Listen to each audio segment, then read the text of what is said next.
Test 2.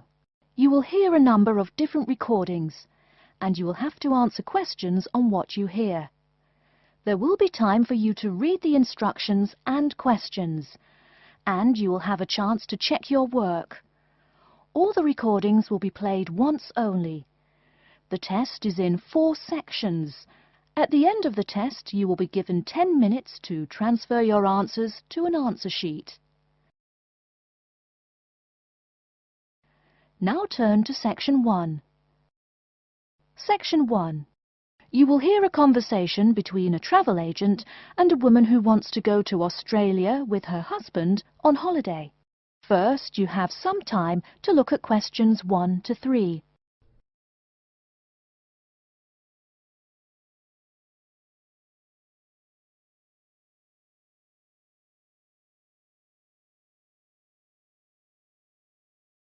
You will see that there is an example which has been done for you. On this occasion only, the conversation relating to this will be played first. Good morning. I've been looking at your holidays to Australia in your brochure. I'm thinking of going during the second half of next month. Good morning. As you can see from our brochure, we offer a wide variety of packages to various destinations in Australia. Is there anything in particular that interests you? The woman says that she has been looking at the holidays to Australia in the brochure, so brochure has been written in the space. Now we shall begin. You should answer the questions as you listen, because you will not hear the recording a second time. Listen carefully and answer questions 1 to 3. Good morning. I've been looking at your holidays to Australia in your brochure. I'm thinking of going during the second half of next month. Good morning. As you can see from our brochure, we offer a wide variety of packages to various destinations in Australia. Is there anything in particular that interests you? Yes, my husband and I are very interested in the holidays in the outback. These holidays are becoming increasingly popular. Would you like to arrange flights and accommodation with us, or just accommodation? Can you arrange flights from Sydney? Certainly. OK, flights and accommodation then. Right, you said that you wanted to travel next month. Which date would you prefer? I should point out that there are no daily flights available, so if you have a flexible itinerary, that's better. Well, we arrive in Sydney on the 15th of April, and we were thinking of travelling to the outback on the 18th of August. April. OK, there's only one flight from Sydney to Alice Springs on the 18th, so I'll book you on that. It leaves at 10 in the morning, which is quite convenient. Shall I book 2 seats for you? Yes, please. As for your stay in the outback, you can see from the brochure that we offer 3 packages: budget, standard and luxury. The budget package is about $500 Australian dollars, the standard package is about $700 and the luxury one is approximately $1,000, though it does depend on exactly what you would like regarding extras. Which one would you prefer? Well, we can't decide between the budget and standard options. Well, actually, just looking at my computer here, on the date that you want to fly into Alice Springs, there is no standard accommodation available. It's fully booked, I'm afraid. That's okay. We think that the cheapest one should be fine for us. We don't mind roughing it for a few days, and we don't expect to be spending much time at our accommodations. We prefer the outdoors. Right, let's look at the room options. Before you hear the rest of the conversation, you have some time to look at questions 4 to 10.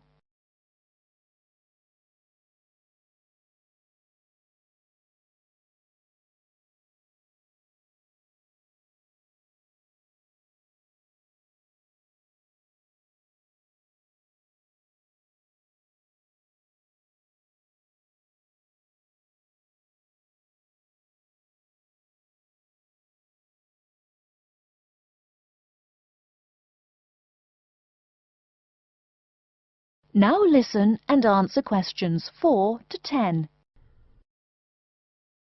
First of all, would you prefer a non-smoking room?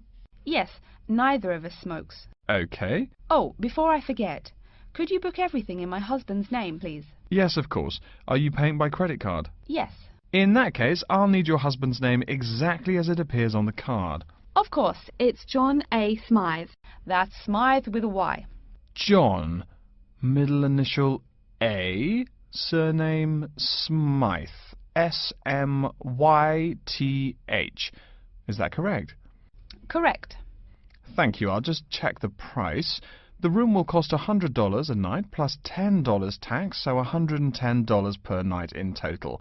Is that okay? Yes, that's fine. Book us for 3 nights, please. Most of the guests like to participate in some special activities and trips while they are staying in the outback. Is there anything that interests you and your husband? Yes, there are several things we'd like to see and do. We'd definitely like to visit the cultural centre. Yes, that's very popular. It's within walking distance of the accommodation and it's free. It's also a great place to pick up souvenirs of your trip. We were thinking about visiting one of the nearby farms. There are 2 farms nearby, a sheep farm and a kangaroo farm. There is also an opportunity to ride camels in the desert. Have you ridden a camel before? No, but it sounds like fun. Could you give me some more details about the kangaroo farm and the camel ride? Certainly. The kangaroo farm includes information on how the animals are raised, whilst the camel ride provides information on desert flora and fauna. Which would you prefer? You can arrange to see the kangaroos in the wild if you like, rather than on a farm. That sounds perfect. OK, we'll go on the camel ride and see the kangaroos in their natural habitat. OK, I'll arrange that for you. I forgot to mention that the journey also includes a stop at a place of Aboriginal artwork. It's a place well known for its stone carvings of animals and mythical creatures. That sounds great. Are the carvings in the desert? Yes. Wonderful. Well, that's perfect then. I'm sure you'll have a lovely trip, but remember that you need to take care in the sun. Yes, we're really looking forward to our trip. We really want to try to experience the dream time under the stars. Of course. That's what a trip to the outback is really all about. Yes. Now, how about the cost? That is the end of section 1. You now have half a minute to check your answers.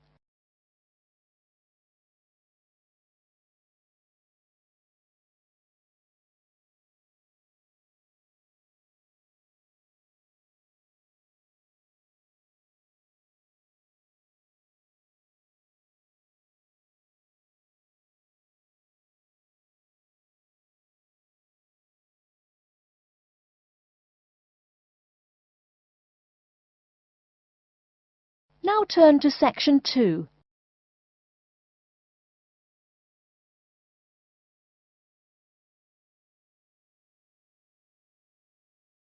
Section 2. You'll hear an announcement which is looking for some volunteers. First, you have some time to look at questions 11 to 15.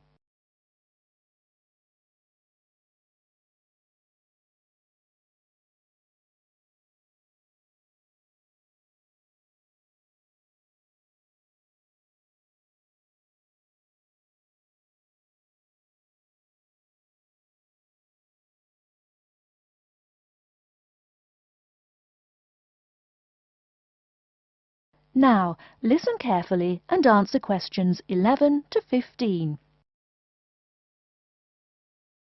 Continuing our broadcast of public service announcements, Worldwide Helpers announces upcoming vacancies for a number of volunteer worker positions. All applicants must meet the following requirements. First of all, applicants must be over 18 years of age. The company apologises, but there can be no exceptions to this rule. Second, persons interested in these positions may not have police records. Minor traffic offences like a parking ticket are, of course, no problem. But, and I quote, past and present drug users and sex offenders need not apply. The employer will, of course, check with the police to verify your clean record. In addition, applicants must supply references from past or present employers or teachers along with their recent CV. These references must testify as to the applicant's work habits and/or character. Remember, these are references from employers or teachers. A note from your dear old mum won't do. Worldwide Helpers assures me that they will contact these references to confirm they are genuine. Although all positions are volunteer, the employer will reimburse some of your expenses. For example, they will pay for transportation to and from the job site. Aside from that, the cost of phone calls is covered. Before you hear the rest of the talk, you have some time to look at questions 16 to 20.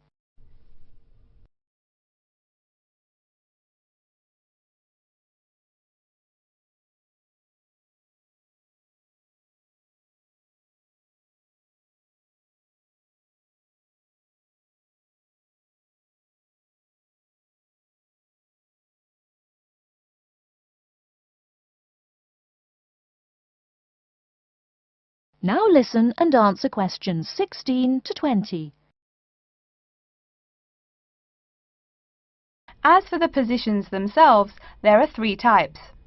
The first involves assisting persons confined to wheelchairs. For this position, volunteers must be physically fit and in excellent health. They must be able to lift at least 150 pounds. They should also have a current first aid certificate from the Red Cross. But the most important requirement is that the volunteer must have his own car. On Tuesday afternoons, the volunteers take their clients to various scenic spots around the city to experience and enjoy nature. If you don't drive, but you'd still like to get involved, the centre has a number of openings for people to read to the blind. Readers must, of course, read English clearly. Persons with no foreign accent are preferred. For these positions, you must be available on Monday mornings. Oh, wait, I see a note here. There is one opening for someone who can read Urdu. Apparently, there is a Pakistani blind person who'd like to hear his or her native language, but the other positions are all in English. And finally, there are a limited number of volunteers needed to care for disabled children. I'm sorry, but the information I've been given does not say how many children or what disabilities they have. In any case, you are needed to care for the children for 1 week in August. Apparently, this will be at the close of the summer holiday. I would guess this involves helping them with the routine chores of daily life. Again, volunteers for this position must know basic first aid, be in good health, and be able to lift up to 75 pounds. All applications for this position have to be submitted no later than Monday, August 8th. Applications may be made either by regular postal service, the snail mail, or by email. The mailing address is Worldwide Helpers, Post Office Box 651, East Surrey, BY8 99C. Please write "Attention Mary Smith" on the envelope. Or you can send email to acrawfor@worldwidehelpers.org. That's acrawfor@worldwidehelpers.org. So get out there and do something good. Okay. Our next announcement is looking for someone to facilitate tiger breeding at the London Zoo. And get this, it's a strictly volunteer position. That means you don't get paid. Oh my God. I'm sorry, ladies and gentlemen, but I just have to laugh. That is the end of section 2. You now have half a minute to check your answers.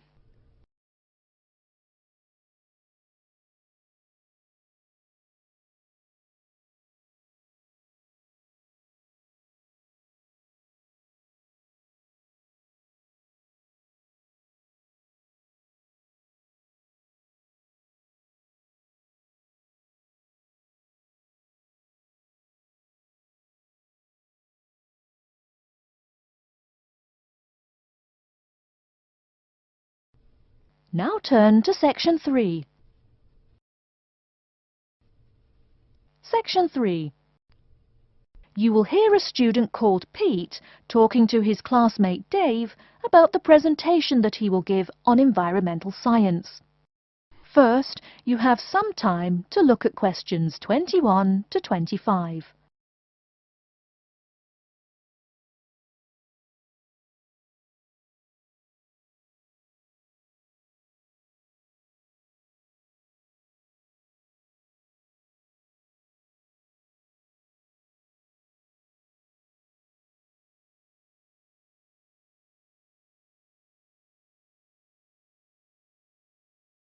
Now listen carefully and answer questions 21 to 25.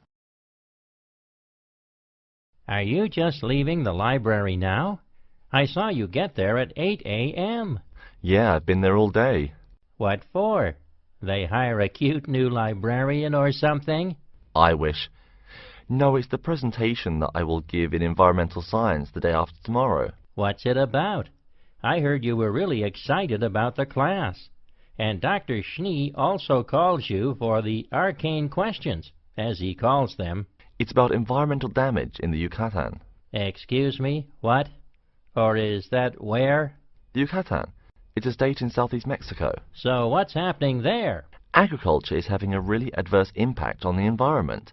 There are too many farmers doing too much farming. It's really destroying the forests and ruining the soil. Deforestation is a major problem there now. How did you learn about this? I don't recall Dr. Schnee saying anything about it in lecture. Yes, but my brother went there last month. You know, to look at the old cities like the Maya Indians built. That's what first got me interested. Your brother Tom? No, Dick, Harry's twin. Anyway, he told me how few trees there were now, and how much empty ground that grows almost nothing. He said the place looked more like the desert than jungle in some parts. It brought environmental damage, so I started looking for materials in the library. Here, look at this magazine. What's in it? It's an old issue of National Geographic. It includes interviews with tourists who have been there in the past few years. It's pretty bad. See the photos? I see the photos, but one or two photos don't prove anything. Then read what the article says. Right there. The first thing it points out is how soil samples show it's hard for anything to grow there. It says how an area of 21,000 square kilometers has lost most of its forest in the past 10 years. See, there are graphs. As the number of farmers increases, the acres of forest have decreased. It's an inverse relation. Before you hear the rest of the talk, you have some time to look at questions 26 to 30.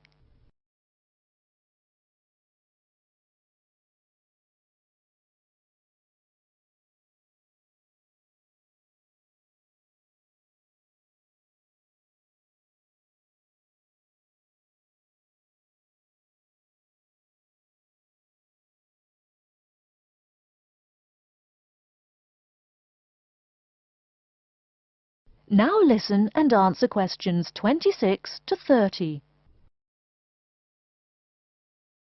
So, how big is that state? I'm sorry, but I've never really learned the metric system. It's bigger than the state of Massachusetts. That's shocking.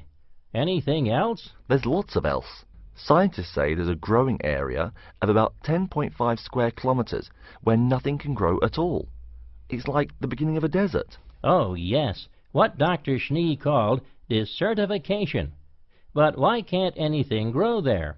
I've never really studied soil chemistry. I'm just starting to look into that subject, but my sister Marie is a geologist, and she says the problem is that the soil has too much saline, with no plants helping to adjust the chemistry. Apparently, that's a common problem with soil types throughout the areas with rainforest. Once you lose the plant cover, it's difficult to bring it back. Reforestation is almost impossible, even if the land is not being used for other purposes. Wait a minute. What is saline? Saline is salt dissolved in water. Scientists who have gone there have taken measurements. They do this by gathering a sample of the soil and running a simple test that shows the ionization of the solution. The geology department in our own university has reviewed the soil at the site too. They're right. It looks pretty bad. The level of salinity is going up. But the plants that would solve that problem can't be planted in soil like that. There is a narrow spectrum of salinity in which the plants will grow. And once you pass the threshold, there is no way to put the problem right? Exactly. It's possible that no one can do anything to stop the trend now. And all because of human greed. Wait a second. How do you know these scientists can be trusted? What kind of reputation do they have? Are they reliable? Oh, they're definitely reliable. They include 4 members of the faculty from the geology department right here at MIT. Here, study these photographs and check the damage yourself. That's what Dr. Horst, who wrote the book here, did. He's newly appointed, but Dr. Schnee said that he's brilliant. So, where are you going now? I'm headed over to the geography department to borrow a map for my presentation. You know, this whole problem could have been avoided. The farmers there in the Yucatan. Pete, What? go take a break. Leave some studying for the rest of us. That is the end of section 3. You now have half a minute to check your answers.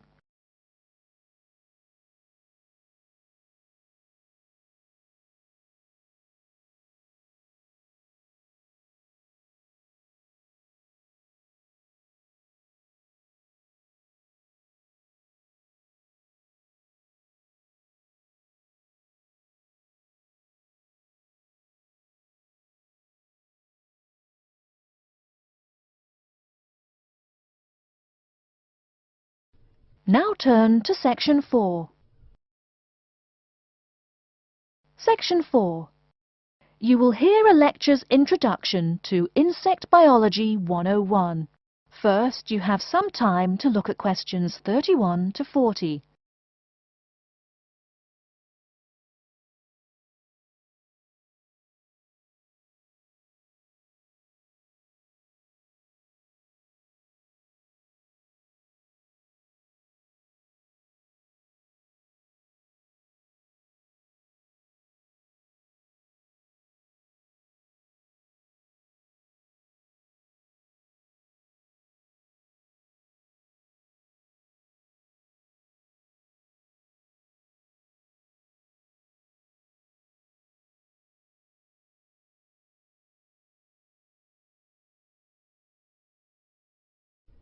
Now listen carefully and answer questions 31 to 40. Good afternoon and welcome to Insect Biology 101. I'd like to begin this course with a few remarks about good insects and bad ones. Bugs are all around us, and that's both a benefit and an annoyance, sometimes maybe even serious harm. First, let's talk about the good things that insects do for us. Probably the most important insect for humans, and maybe for all other life, is the bee. Bees help plants in the process of pollination, and thus are necessary to most flowers and fruit-producing trees. That is, they carry pollen from male flowers to female. If it weren't for bees, we'd have very few food plants and no fruit either. In fact, there would be no we. No less a thinker than Albert Einstein pointed out that, without bees, humanity would be dead within a year or less. We'd starve. It's that simple. That should maybe make us just a little humble. A little less dramatic is the fact that bees also make the honey we eat. Moreover, they produce beeswax, which is useful in candles and is also used as a first-rate furniture polish. Sure, these may not be vital to our lives, but they can serve as reminders of how important bees are. That's a point I keep coming back to in this course. Though, in all fairness, I should point out that butterflies aid in pollination as well as bees. Now, here in Michigan, what's the worst part of summer? Yup, that's right, mosquitoes. But I'm talking about helpful insects, right? So let's look at the dragonfly first. If there were no dragonflies, there would be even more mosquitoes. Dragonflies mainly eat mosquitoes and also a few other insects. Yes, that's right. They don't just fly around, and they also help to eliminate harmful insects. So the next time you see a dragonfly, don't you dare kill it. Now, let's talk a little about those harmful insects. Take the mosquitoes I just mentioned as an example. Not so many years ago, mosquitoes here in America weren't just annoying, some were even deadly. They carried malaria and yellow fever. My own ancestor, the Confederate General John Bell Hood, lived through the worst battles of Civil War, only to die at age 38 from yellow fever. A pest, not a bullet. Well, besides the mosquitoes, in summer there is also a kind of insect that never seems tired. Right, that is the fly. Before I go on talking, I must mention an African fly called the tsetse fly, which feeds on blood and can cause serious diseases in the people and animals that it bites. Besides, it is still a bearer of sleeping sickness, which affects around 300,000 people every year in Africa, and can be treated only with toxic drugs that are hard to administer. Worse still, the drugs sometimes don't work. Other insects, of course, destroy food crops. In China, for instance, locusts continue to be a danger to the harvest in some areas. Less important, but still annoying, moths eat people's clothes and dust mites slowly destroy carpets. Worse, but still in the home, termites or white ants eat wood, the wood of your house. If they are not stopped, they can eventually destroy the whole building. Usually they seriously damage a building before anyone even notices them. So, as we all know, insects can be a real trouble. So, what to do? You can go ahead and start killing harmful insects. In the early decades after the Communist Revolution in China, Chairman Mao encouraged the people to swat every fly they could see. Slogans on the walls of buildings called them "little capitalists." But flies reproduce too quickly for this to be a long-term solution. For some decades in the West, to kill insects with chemicals seemed a good remedy. Unfortunately, chemicals can only be used in a limited area for a limited time. It's a small-scale solution. The insects come back. Worse still, some of the poisons used, like DDT, were found harmful to the environment. Many kinds of wildlife, like hawks, were harmed. And people in chemical-using rural areas have one of the highest rates of liver cancer in the world. It's no secret that chemicals remain harmful to humans. Like all species, insects adapt to their changing environments at an amazing rate. When a new chemical is introduced to their habitat, the insects that survive are generally the ones with some way of resisting the harmful effects. They then breed with the other survivors, and just like that, insects become resistant to most poison in a few generations. An insect generation, remember, is a couple of months at most. So again, we have to ask, what to do? Well, there are biological solutions. Some of these are pretty simple. One is destroying the insect's habitat. You take away their home or food. Cleaning your kitchen is the best way to prevent roaches. No garbage, no food. Getting rid of marshes and swamps eliminates mosquitoes. Other solutions might include bringing in dragonflies or bats in areas where mosquitoes are many. This is a cheaper alternative to chemicals. Biological methods like this also bring no extra pollution to the environment. But you have to be careful. If you change the environment too much, you might be hurting other forms of life accidentally. One recent method of controlling insect populations involves interrupting their breeding cycle. What does that mean? It means birth control for bugs. Insects are provided with food that makes them unable to reproduce. Since they can't have babies, the population disappears, or nearly so.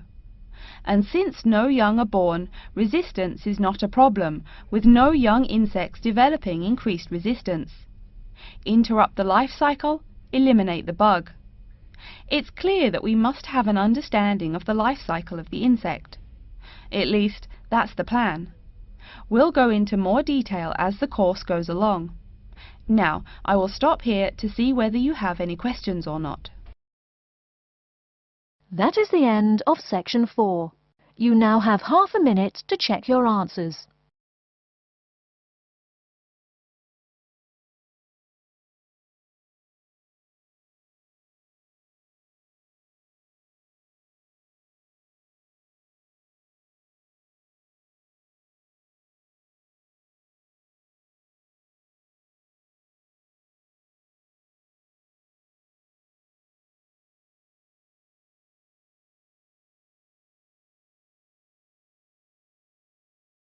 That is the end of the listening test.